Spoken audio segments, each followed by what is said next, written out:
Hello everyone, welcome to civil step. तो जैसे कि आप लोगों को पता ही है, हाल ही में आपकी हिमाचल प्रदेश सरकार ने एक नई पॉलिसी निकाली है जो है आपकी Himachal Pradesh mineral policy 2024।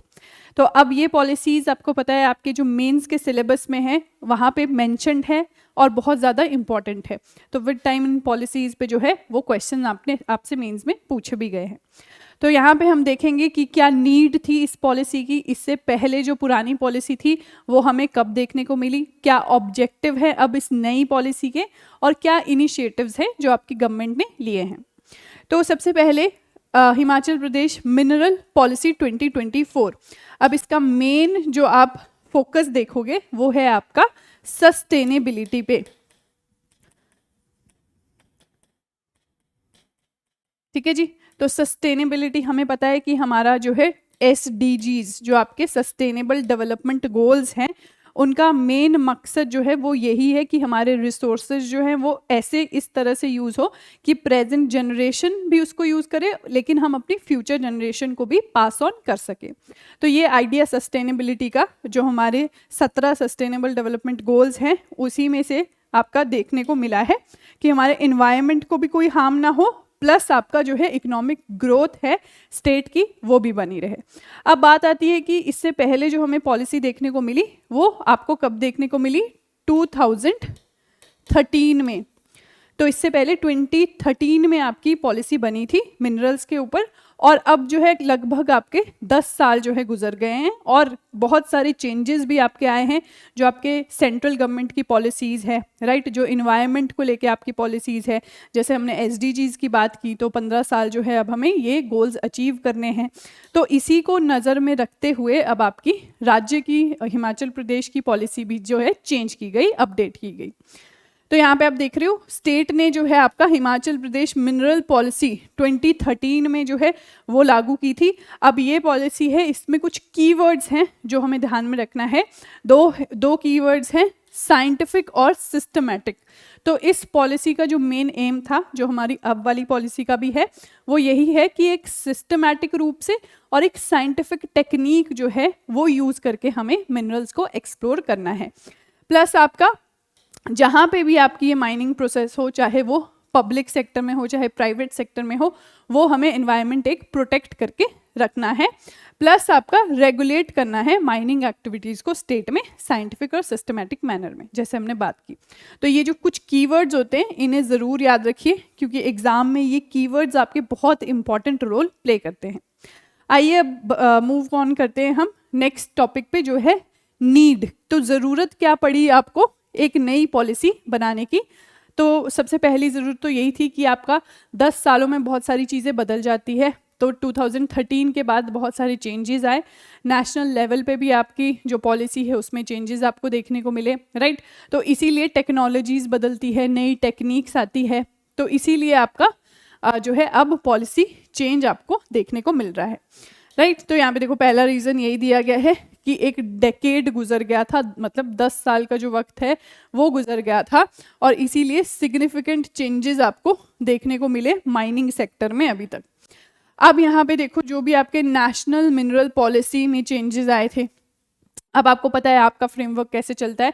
Centre में नेशनल लेवल में एक पॉलिसी आती है, राइट। फिर उसको पर्कुलेट कराने के लिए, इम्प्लीमेंट कराने के लिए स्टेट्स को गाइडलाइंस दी जाती है कि आप भी इन्हीं जो पॉलिसी है इसी पे बेस्ड अपने चेंजेस लाएं, राइट। सैंड माइनिंग फ्रेमवर्क था वो भी आपका चेंज हुआ, तो इसके साथ आपका ऑब्जेक्टिव्स मिल सके, इसीलिए आपकी नई पॉलिसी फॉर्मुलेट हुई है।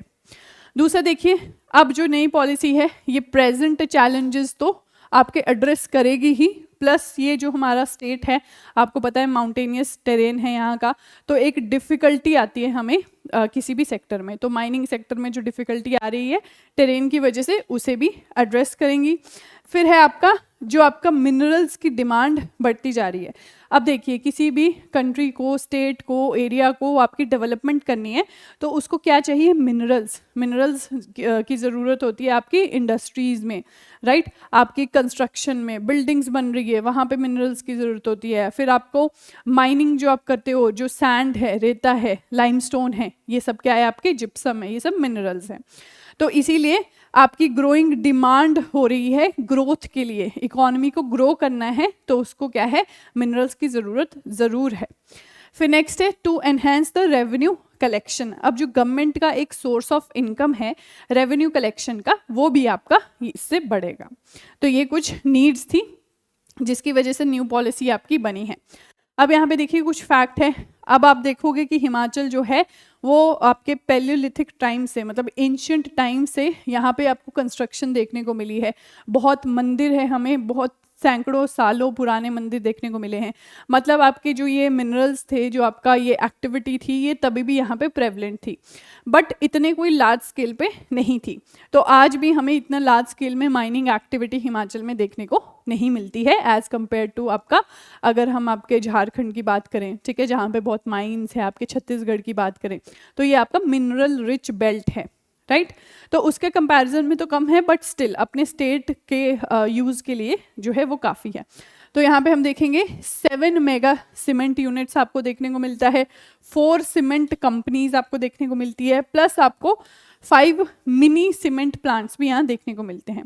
अब बात करें अगर एक और पर्सपेक्टिव की, जो है आपका एम्प्लॉयमेंट जनरेशन, तो डायरेक्ट एम्प्लॉयमेंट जनरेशन जो आपकी माइनिंग सेक्टर से होती है वो है आपकी 12,500 पर्सनस को ये डायरेक्टली एम्प्लॉयमेंट देती है। अगर हम इनडायरेक्ट एम्प्लॉयमेंट की बात करें तो लगभग ये आपके 45,000 जो लोग हैं उनको इनडायरेक्ट एम्प्लॉयमेंट देती है, ठीक है। इनडायरेक्ट एम्प्लॉयमेंट मतलब जो डायरेक्टली माइनिंग में आपका जो इन्वॉल्व नहीं है, माइनिंग एक्टिविटीज इन्वॉल्व नहीं है, बट मान लो सप्लाई चेन में इन्वॉल्व है, ट्रांसपोर्टेशन में इन्वॉल्व है, तो वो है आपका इनडायरेक्ट एम्प्लॉयमेंट, ठीक है जी। तो लगभग आप इसको मिला दो तो आपका 55,000 से ऊपर, 55,000 से ऊपर जो है 60,000 तक जो लोग हैं स्टेट के, वो जुड़े हैं माइनिंग सेक्टर से। फिर देखिए ऑब्जेक्टिव्स। अब क्या क्या ऑब्जेक्टिव्स जो हैं वो रखे हैं सरकार ने इस पॉलिसी के थ्रू जो अचीव करने हैं। सबसे पहले कि मिनरल वेल्थ को एक्सप्लोर करना है, ज़रूर करना है, पर हमें क्या अडॉप्ट करना है, साइंटिफिक और मैकेनिकल टेक्निक्स, राइट। साइंटिफिक और मैकेनिकल टेक्निक्स जो डेवलप हुई है लेटेस्ट, वो हमें अडेप्ट करनी है ताकि इन्वायरमेंट और इकोलॉजी को भी आपका इम्पैक्ट ना पड़े, ठीक है। तो इन्वायरमेंट का खास तौर पे ध्यान रखा गया है इस कंपोनेंट में। दूसरा है एम्प्लॉयमेंट अपॉर्चुनिटीज़ जो है वो इंक्रीज करनी है। तो आप मान लो लगभग अभी 60,000 लोग इन्वॉल्व हैं, ठीक है। तो 60,000 लोग इन्वॉल्व है और पॉपुलेशन जो है वो आपकी इससे कितनी ज़्यादा है, तो कम से कम परसेंटेज ऐसा हो कि आपका एम्प्लॉयमेंट ये सेक्टर प्रोवाइड कर सके। फिर आपको एक प्रॉब्लम जो आपको देखने को मिलती है हिमाचल में वो है इल्लीगल माइनिंग। अब इल्लीगल माइनिंग है तो मतलब आपका करेंगे भी आपका कोई साइंटिफिक टेक्निक से वो माइनिंग नहीं करेंगे क्योंकि इल्लीगल है, प्लस फिर ट्रांसपोर्टेशन भी वो चोरी चोरी चुपके चुपके आपके करेंगे, ठीक है, आपके लूप होल्स एक्सप्लोर करेंगे। फिर आपका वो बेचने में भी, आपका जो बेचेंगे वो भी स्टेट रेवेन्यू में काउंट नहीं होगा।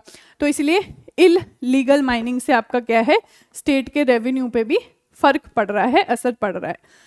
अब यहाँ पे एक और जो स्टेप लिया गया है वो है इंटीग्रेटेड ऑनलाइन पोर्टल जो है वो आपका बनाया गया है, जो माइनिंग एक्टिविटीज़ को जो है करेगा regulate in a transparent manner. तो ट्रांसपेरेंसी लाने के लिए ये आपका किया गया है। फिर नेक्स्ट देखो, to promote value addition through promotion of processing unit and mineral based आपकी जो इंडस्ट्रीज है। तो अब जैसे आपने देखा होगा एग्रीकल्चर, एग्रो इंडस्ट्रीज है, उसकी वजह से एग्रीकल्चर को काफ़ी सपोर्ट मिल रहा है, वैसे ही आपकी मिनरल बेस्ड जो आपकी इंडस्ट्रीज है वो भी वैल्यू एडिशन प्रोवाइड करेगी इस सेक्टर को। अब प्रोसीजर्स और रूल्स जो हैं वो सिंप्लीफाई करने हैं। अब हम काफ़ी बारी जो है आपका एक टर्म सुनते हैं, ईज़ ऑफ डूइंग बिजनेस। तो ईज़ ऑफ डूइंग बिजनेस का मतलब यही है कि आपके जो भी प्रोसीजर्स है, मान लो आपको कोई बिजनेस करना है, उसके लिए आपको काफ़ी प्रोसीजर्स से गुजरना पड़ता है, तो उससे क्या होता है, आपका बहुत टाइम वेस्ट हो जाता है, ठीक है। तो इसीलिए आपका ये प्रोसीजर और रूल्स सिंप्लीफाई करने हैं ताकि आपका टाइम वेस्ट ना हो, जो भी आपका प्रोजेक्ट बनाना चाहता है कोई माइनिंग से रिलेटेड। तो इसीलिए ये गवर्नमेंट ने किया है एक ऑब्जेक्टिव। फिर है to adhere orders and directions of आपका हाई कोर्ट है, सुप्रीम कोर्ट है, आपका एनजीटी है, नेशनल ग्रीन ट्राइब्यूनल। अब ये टाइम टू टाइम जो है आपकी गाइडलाइंस निकालता रहता है, और ये गाइडलाइंस जो है वो आपकी इम्पॉर्टेंट है एक्सप्लॉयटेशन ऑफ माइनर मिनरल्स के लिए, ठीक है। क्यों? क्योंकि आपके इन्वायरमेंट को भी हार्म नहीं पहुंचाना है, तो इस तरह की गाइडलाइंस आपको देखने को मिलती है इन सेक्टर्स से, और खास तौर पे मिनिस्ट्री ऑफ इन्वायरमेंट और फॉरेस्ट एंड क्लाइमेट चेंज जो है वो इसमें इन्वॉल्व है। नेक्स्ट देखिए इनिशिएटिव। अब हमने बात तो कर ली कि कीवर्ड्स क्या थे हमारे, सिस्टमैटिक और साइंटिफिक। बात कर ली हमने कि सिस्टमैटिक साइंटिफिक हमें माइनिंग करनी है, बट उसके लिए गवर्नमेंट ने किया क्या, क्या इनिशिएटिव्स लिए, तो वो हम बात करेंगे, राइट। अब यहाँ पे देखो जो गाइडलाइंस है अगेन आपके मिनिस्ट्री ऑफ एनवायरनमेंट फॉरेस्ट की, वो हमें देखनी है, प्लस आपके नेशनल मिनरल पॉलिसी जो है 2019 ये हमें देखनी है, ताकि जो हमारी ग्रोइंग डिमांड है मिनरल्स की स्टेट में उसको हम अचीव कर सकें, ठीक है। तो मतलब एक बैलेंस बना के हमें चलना है एनवायरनमेंट के बीच, एनवायरनमेंट और आपके ग्रोथ, जो इकोनॉमिक ग्रोथ है स्टेट की, उसके बीच में। तो सबसे पहला इनिशिएटिव जो आता है आपका वो है कॉन्सेप्ट ऑफ माइनिंग प्लान। अब माइनिंग प्लान जो है ये आपका मैंडेटरी कर दिया गया है कि जो भी आपका प्रोजेक्ट प्रोपोनेंट है उसको ये माइनिंग प्लान बनवाना होगा, किससे, किसी एक्सपर्ट से, राइट।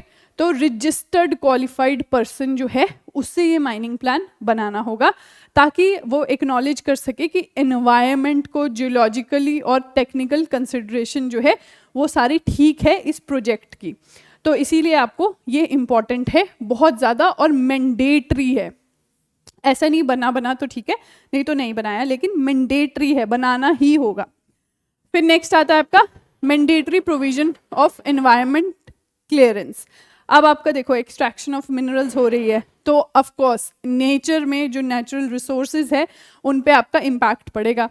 अब नेचुरल रिसोर्सेज जो हम देखते हैं वो क्या है, आपके लैंड है, क्योंकि आपका लैंड ही खुदेगा माइनिंग के लिए, वाटर है, आसपास में कोई वाटर बॉडी आपकी आ गई है, एयर है, क्योंकि उसके पार्टिकल्स जो हैं आपके डस्ट पार्टिकल्स उड़ते हैं तो एयर पॉल्यूशन होता है।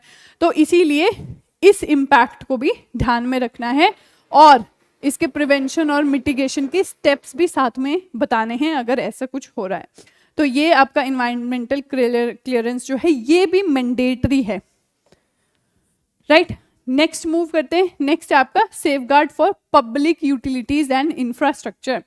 अब पब्लिक यूटिलिटीज और इंफ्रास्ट्रक्चर का क्या मतलब है, कोई रोड है आपका, कोई ब्रिज है, कोई रेलवे लाइन है, या फिर कोई बिल्डिंग है, कोई सिटी एरिया है, तो ये जो है पब्लिक यूटिलिटी और इंफ्रास्ट्रक्चर इसे कहा जाता है।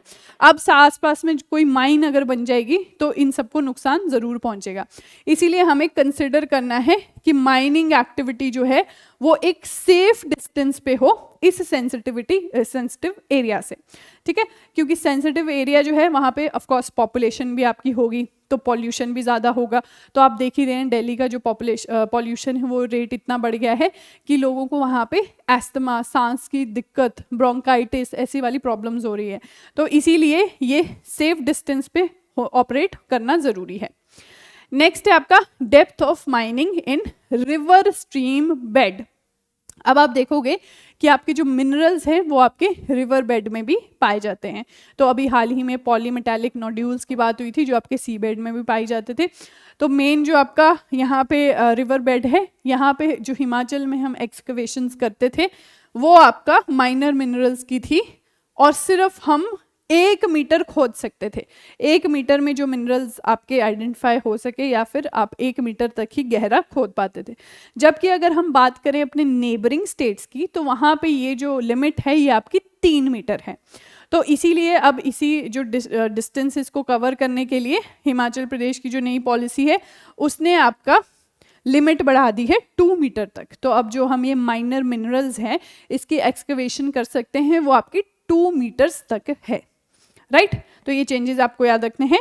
फिर नेक्स्ट आपका बहुत ही मेन और ज़रूरी मुद्दा है आपका इलीगल माइनिंग का। तो अब उसको लेके सरकार ने क्या स्टेप लिए हैं।